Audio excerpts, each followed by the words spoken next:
Welcome to জ্ঞান atom English. তোমাদের class 9 এর ফার্স্ট সামেটিভে টোটাল 5টি গ্রামারের টপিক রয়েছে। আজকে আমাদের ভিডিওতে আমরা আইডেন্টিফিকেশন অফ সিম্পল, কমপ্লেক্স এবং কম্পাউন্ড সেন্টেন্স করব। তো প্রথমে বলে রাখি যে প্রথমে আমরা গ্রামারটা ভালো করে বুঝবো, মানে এই বিষয়টাকে, কনসেপ্টটাকে, এবং তারপর একটা এমন ট্রিক দেব যেটা মাধ্যমে তুমি দেখে বলে দিবে সেন্টেন্সটা সিম্পল না কমপ্লেক্স না কম্পাউন্ড, মানে কয়েক সেকেন্ডের একটা ব্যাপার। তো তুমি স্ক্রিনে প্রথমে দেখো আমি লিখেছি যে ট্রিক, এখানে লিখেছি হোয়াট বাইট আস। এটা কি জিনিস তুমি দেখো, আমি ডাব্লু দিয়ে লিখেছি হোয়াট, হুইচ, হোয়ার বা ডট ডট ডট, মানে এই যে হোয়াট বাইট আস মানে W H A T B I T US, এগুলো দিয়ে শুরু কনজাংশন গুলোকে শুধু দেখো। ডাব্লু দিয়ে শুরু হচ্ছে যেমন হোয়াট, হুইচ, হোয়ার বা যে কোনো W H word, when, twain, এগুলো। এইচ দিয়ে তোমার যেগুলো শুরু হয় মানে যেমন হাউ, এ থেকে যেমন অলদো, টি থেকে ড্যাট বা দো, বি থেকে হচ্ছে বিফোর, এটা খুব ইম্পর্টেন্ট, বিফোর, বিইং কিন্তু নয়, ঠিক আছে, বিইং কিন্তু নয়, মনে রাখবে যে শুধু বি থেকে বিফোর। আই থেকে তোমার হচ্ছে ইফ, টি থেকে একবার বলেই দিচ্ছে ড্যাট দো বা টিল, ই থেকে হচ্ছে এভেন ইফ বা এভেন দো, ইউ থেকে কি হচ্ছে আনলেস বা আনটিল, এস থেকে হচ্ছে সিন্স। এইগুলোকে বলা হচ্ছে কি সাবঅর্ডিনেটিং কনজাংশন। আর ফ্যান বয় যে ট্রিকটা দিয়েছি, এই যে এফ ফর ফর, এখানে and, nor, but, or, yet, so, এইগুলোকে বলা হচ্ছে কোঅর্ডিনেটিং কনজাংশন। ঠিক আছে, তাহলে তুমি দেখে নিলে বা জেনে নিলে যে সাবঅর্ডিনেটিং কনজাংশন কোনগুলো আর কোঅর্ডিনেটিং কনজাংশন কোনগুলো। এগুলো খাতায় লিখে 5-6 বার পড়ে নাও, ঠিক আছে। এরপরে দেখো যে সিম্পল, কমপ্লেক্স, কম্পাউন্ডকে চিনতে গেলে সবার প্রথমে তোমাকে ক্লজ সম্পর্কে একটা সাধারণ ধারণা বুঝতে হবে, যে কোনটা মেন ক্লজ আর কোনটা হচ্ছে তোমার ডিপেন্ডেন্ট ক্লজ, ঠিক আছে। তাহলে সেটা কি জিনিস দেখো, যে প্রথমে আমরা জানবো যে ক্লজ কি জিনিস স্যার। দেখো, ক্লজ হচ্ছে একটা এমন গ্রুপ অফ ওয়ার্ডস যেখানে একটা সাবজেক্ট এবং একটা ভার্ব কিন্তু অবশ্যই থাকবে। এখন তোমার মনে প্রশ্ন হতে পারে, স্যার সাবজেক্ট ভার্বই থাকবে স্যার, অবজেক্টটা কি থাকবে না? তাহলে একটা উদাহরণ দিয়ে দেখো, আমি বলছি যে হি ইটস রাইস, সে ভাত খায়।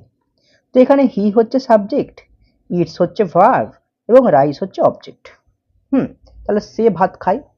এখন এই যে সেন্টেন্সটা বা এই শব্দটা, মানে এই যে পুরো সেন্টেন্সটা, এটা কিন্তু দেখো কারোর উপর ডিপেন্ডেন্ট নয়, মানে এটা সম্পূর্ণ অর্থ নিজেই কিন্তু প্রকাশ করছে।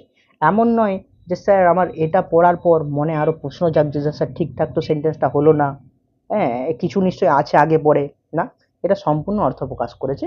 তাই এটাকে বলা হচ্ছে মেন ক্লজ, এটাকে বলা হচ্ছে মেন ক্লজ।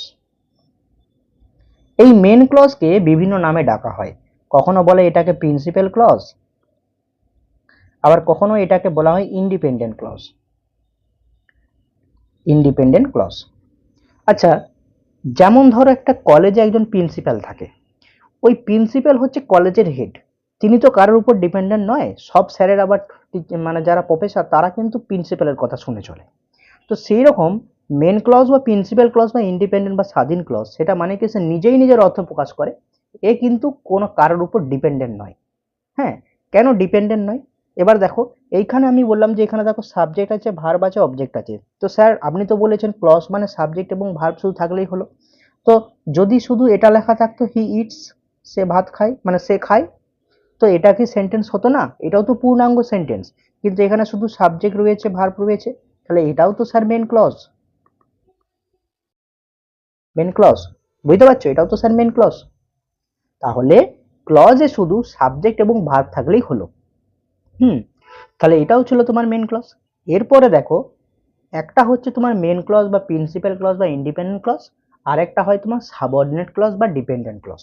সেইটা কি জিনিস, সেইটা কি জিনিস, তাহলে এটাতে আমরা পড়বো যে সাবঅর্ডিনেট ক্লজ, বা যেটাকে আমরা বলতে পারি যে ডিপেন্ডেন্ট ক্লজ।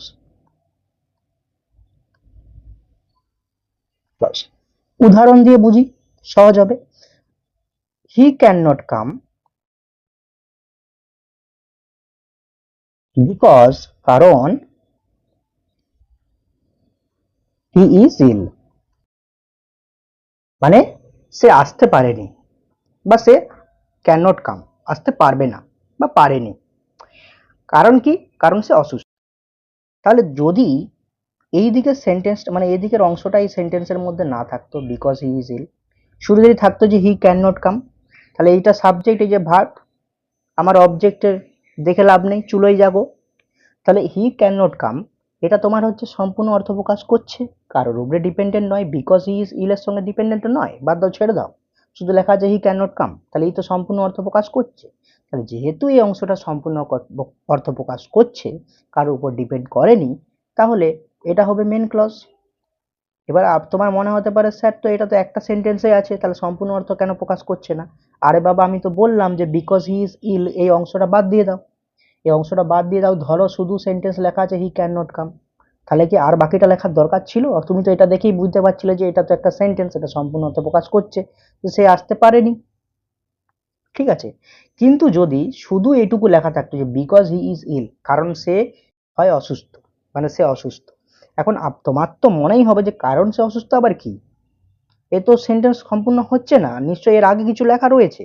তাহলে দেখো বিকজ হি ইজ ইল এটা সম্পূর্ণ সেন্টেন্স নয়, কারণ হি কোনো না কোনো ভাবে কিন্তু হি ক্যান নট কামের সঙ্গে যুক্ত।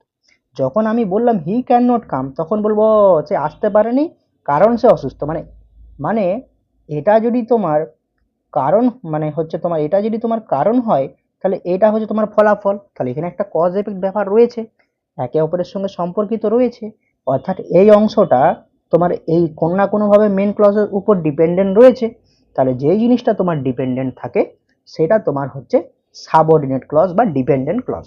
তাহলে এই যে এতক্ষণ ধরে আমি তোমাকে বললাম যে হোয়াট বাই টাচ পড়লে যেটাতে লেখা ছিল সাবঅর্ডিনেটিং তোমার হচ্ছে কনজাংশন, দেখো সাবঅর্ডিনেটিং কনজাংশনের বাইটের বি থেকে তোমার কিন্তু বিকজটা লেখা ছিল, একবারটি দেখিয়ে দিই। তো দেখো এই বাইটের বিতে তোমার কিন্তু বিফোর বা তোমার এখানে কিন্তু বিকজ এটা কিন্তু থাকবে, তাহলে বি ফর বিপরও হতে পারে, বিকজও হতে পারে, এগুলো দিয়ে শুরু হয়েছে, ঠিক আছে। তাহলে তুমি পড়ে নিলে, এরপরে দেখো আমাদেরকে এক্সামে দেবে যে হয় এটা সিম্পল বা কোনো একটা সেন্টেন্স, হতে পারে সেটা কমপ্লেক্স বা হতে পারে কম্পাউন্ড। এবার আমি কি করে বুঝবো কোনটা সিম্পল, কোনটা কমপ্লেক্স, কোনটা কম্পাউন্ড? দেখো যদি কোনো সেন্টেন্সের মধ্যে সাবঅর্ডিনেটিং কনজাংশন মানে হোয়াট বাই টাস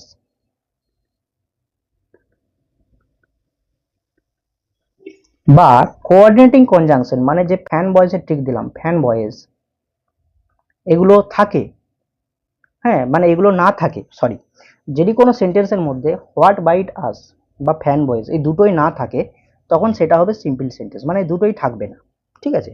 আর কমপ্লেক্স সেন্টেন্সের মধ্যে শুধু সাবঅর্ডিনেটিং কনজাংশনটা থাকবে, মানে হোয়াট বাইট আস থাকবে। আর কম্পাউন্ড সেন্টেন্স যেগুলো হবে সেটা থাকবে ফ্যান ভয়েস, মানে and or yet but so নর হর এগুলো থাকবে, সেগুলো হচ্ছে তোমার কম্পাউন্ড সেন্টেন্স, ঠিক আছে। তাহলে কি সিম্পল সেন্টেন্সে কিছুই থাকবে না, কমপ্লেক্স সেন্টেন্সে থাকবে শুধু সাবঅর্ডিনেটিং কনজাংশন মানে হোয়াট বাইট আস, এবং কম্পাউন্ড সেন্টেন্স থাকবে ফ্যান ভয়েস মানে কোঅর্ডিনেটিং কনজাংশন। তাহলে আমি এরপরে প্র্যাকটিস করতে দেবো, তো তার আগে একবারটি এক ঝলক দেখে নিই। তো আমি দেখেছি কি সাবঅর্ডিনেটিং কনজাংশনের মধ্যে হোয়াট বাই টাস, যেখানে হচ্ছে what, which, where, H for how, A থেকে অলদো, টি থেকে ড্যাট দো, বি থেকে বিফোর বা বিকজ, হুম, এগুলো থাকবে। আচ্ছা আই থেকে ইফ, টি থেকে তো একবার দেখলাম ড্যাট দো টিল, ই থেকে ইভেন ইফ বা even though, U for unless until, S থেকে সিন্স, এগুলো হচ্ছে সাবঅর্ডিনেটিং কনজাংশন বা হোয়াট বাই টাস, ঠিক মনে রাখবে। তো এগুলো হচ্ছে তোমার থাকলেই, এগুলো থাকলেই হচ্ছে কমপ্লেক্স, এগুলো থাকলেই হচ্ছে কমপ্লেক্স। আচ্ছা কোঅর্ডিনেটিং কনজাংশন মানে ফ্যান ভয়েস, যেখানে for and nor but or yet so, বা শুধু এগুলো মনে রাখবে, মারতে পারো যে yet so yet or but and, মানে and or yet but so, এগুলো থাকলেই তোমার কোঅর্ডিনেটিং কনজাংশন। তো স্যার মুখস্থ কেন করবো স্যার, ফ্যান ভয়েসটা মনে রেখে দিই। তো এগুলো থাকলে এটা হবে তোমার কম্পাউন্ড সেন্টেন্স, কম্পাউন্ড সেন্টেন্স।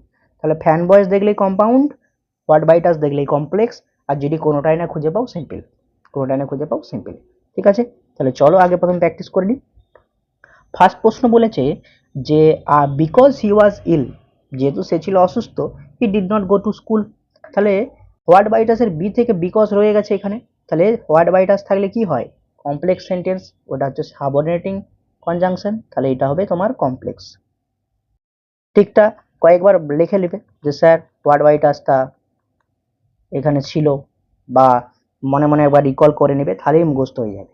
আচ্ছা, এখানে দেখো অল দো হি ইজ পুয়ার, এখানে আমার বাকিটা পড়ার দরকার নেই, হোয়াট বাইটাসের এ থেকে মিলে গেছে, তাহলে তোমার হচ্ছে এটা হচ্ছে কমপ্লেক্স। আচ্ছা, I know that he is a good boy, তাহলে স্যার আর বাকি পড়ার দরকার নেই, টি ফর ড্যাট রয়েছে, স্যার এটা কমপ্লেক্স সেন্টেন্স। আচ্ছা, I finished my work and went home, এখানে and or yet but so ফ্যান বয়েজের ট্রিক রয়েছে, অ্যান্ড রয়েছে, তাহলে ফ্যান বয়েজ থাকলে কি হয় না কম্পাউন্ড। হ্যাঁ, নেক্সট নেক্সট দেখো, when the bell rang the students enter the class, কি হবে পড়ে স্যার, ডাব্লিউএইচ দিয়ে শুরু হয়েছিল স্যার, হোয়াট বাইটাস, তাহলে এটা হবে complex. Next, it was raining so we stayed at home, তাহলে এই যে and or yet but so ফ্যান বয়েজের ট্রিক রয়েছে, তাহলে এটা কম্পাউন্ড। বাবা, he is weak yet he is brave, এই যে অ্যান্ড অর ইয়েট বাট সোর মানে ফ্যান বয়েজের ট্রিক, তাহলে এটাও কম্পাউন্ড। আচ্ছা, নেক্সট দেখো, যে being tired he went to bed early, এখানে না হোয়াট বাইজ আছে না ফ্যান বয়েজ আছে, কিছুই নেই, তাহলে এটা হবে সিম্পল। এবার দেখো, I went to the market to buy vegetables, তাহলে এখানেও হোয়াট বাইটাসও নেই, ফ্যান বয়েজেরও কিছু নেই, and or yet but so for nor কিছু নেই, তাহলে এটাও হবে তোমার সিম্পল। এবারে দেই work hard to earn money, এখানে দেখো কিছুই নেই, হোয়াট বাইটাসও নেই আর ফ্যান বয়েজেরও ঠিক নেই, তাহলে এটাও হবে তোমার simple. Last question, study hard or you will fail, এখানে and or yet but so fanboys আছে, তাহলে কোঅর্ডিনেটিং কনজাংশন আছে, তাহলে এটা হবে তোমার কম্পাউন্ড। ঠিক আছে, আর কোনো অসুবিধা আছে? একবার দেখে নিলেই সবাই পারবে, আর যদি আরো অসুবিধা হয় তাহলে আরেকবারটি ভিডিওটা দেখে নাও।